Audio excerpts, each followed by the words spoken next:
Like, is there something that keeps happening before them? Like, on the text message chain, is there somebody who keeps like stepping up and saying something that resonates, or what keeps happening for you guys to dig so deep in these game threes? I don't know. I don't like it. I'll tell you that. But, we've been a resilient team all season, all year long. First I just want to give credit to Marcus Morris. He was hurt, didn't know if he was going to be able to go tonight. And he gave us all he had, 2 big threes, down the stretch, which we needed. But like, just a total team effort. Our guys just keep grinding, keep fighting. We know our backs is against the wall 0-2, but we never give in. I mean, the job Pat Beverly's been doing, has been, tremendous. I thought Zoo was really good tonight. Reggie, down the stretch, PG through the first 3 quarters, and he got tired. But, we had to play him the whole second half, So I just thought, at halftime, we challenged the guys to move the basketball and make the right play. I thought we just dribbled too much in the first half. And in the second half, I thought we really did a good job of sharing the basketball, moving it, and getting guys open shots. Thanks. Our next question will come from Amy from Ramona. Hey, Ty, yeah, going to Ramona. Go ahead, Ramona. Hey, Ty, when you guys went out and got Reggie Jackson, I think he was one of the last people added to this roster. What did you expect he was going to be able to give you, and compared to what he's actually been able to give you?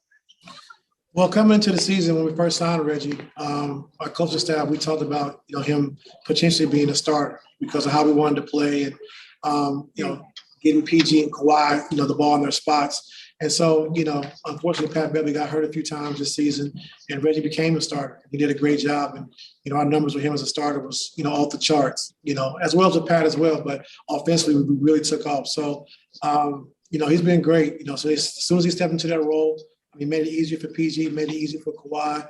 We really started playing, a great offense, having a great offense, and just never stopped from there. So I'm just happy for him. He's had a heck of a year. Just we got to continue to keep pushing. Thanks, Ty. Sorry, what do you think of the defensive intensity to limit Booker to the shooting line, Chris to the shooting line? They never felt like they were in rhythm. And that's obviously a big change from what Booker did in game 1. I think the defensive intensity rationally. I think starting with Pat and Zoo, I think, really helped our defensive intensity. With PG having to score and make the plays for our team, I think, without him having to guard Booker takes a lot of pressure off him offensively.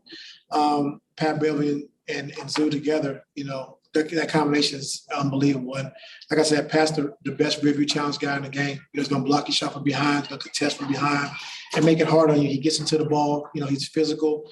And I just think making that change with him and Zoo, Zoo at the rim with the verticality, and Pat to be able to protect him on the pull-up jump shot. So that's been a big change and a big spark to our defense. And those were guys you parked for much of the first round and parts of the second round too. I mean, you talk about a lot of adjustments, but for guys to accept the roles, Jake Davis.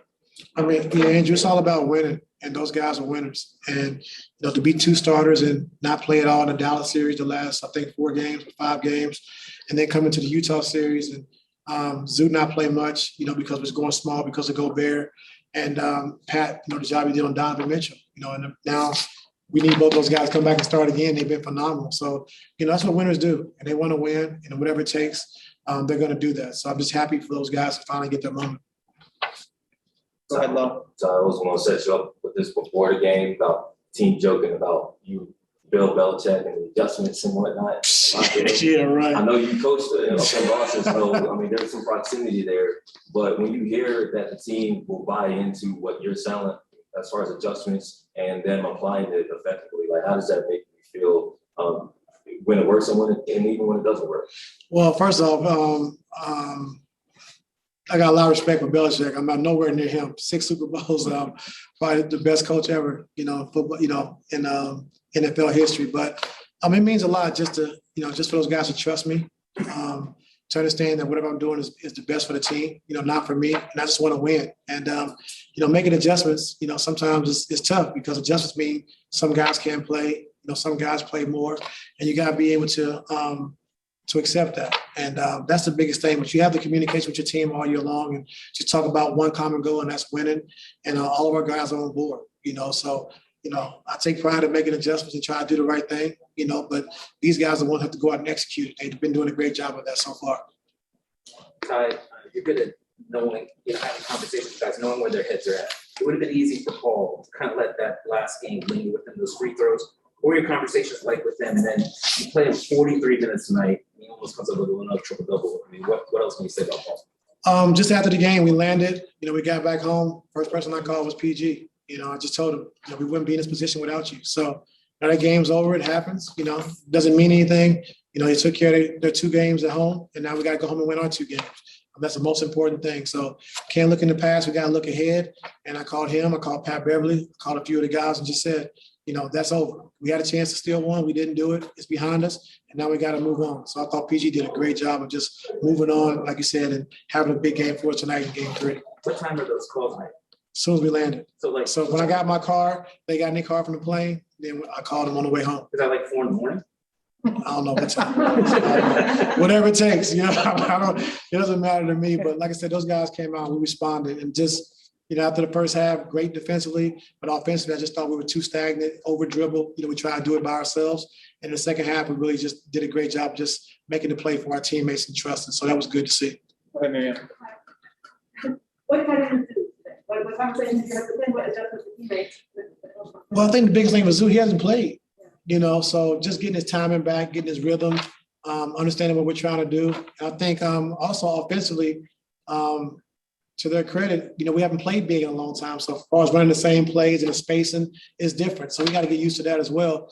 But I think Zoo just hasn't played in a long time. So he's finally getting his rhythm, understanding how we need him, what we need to do for him to do defensively and offensively, which is starting to come for him. So he dominated the glass tonight. Thought it was a big factor inside, with CP contesting his mid-range pull-ups. And so it's going to keep slowly starting to come for Zoo. So just happy he's finally getting his legs underneath him. Now we got to take one more from somebody who's dying over there. Okay. Just to clarify, the Terrence Mann substitution, was that a Marcus injury thing or? Yeah, he wasn't going to be able to go initially, and then he did what he had to do and got on the bike and whatever else, and then he said he's going to give it a go. So we needed everybody we can get tonight. So just for him to put it on the line for the team just means a lot. Starting Terrence sort of got Booker and CP off to a rough shooting start. What did that have that Terrence line sort of do to their guard? Well, it allowed PG not to have to guard CP, which was going to do that initially when Marcus was going to start. And then allowed Terrence to guard CP, pick him up full court, pressure him a little bit because CP hasn't played in a while either. And it allowed Pat Beverly to take Booker. So we try to conserve PG's energy as best as we can, with the minutes he has to play and the load he's carrying right now. And so it was a good start for us.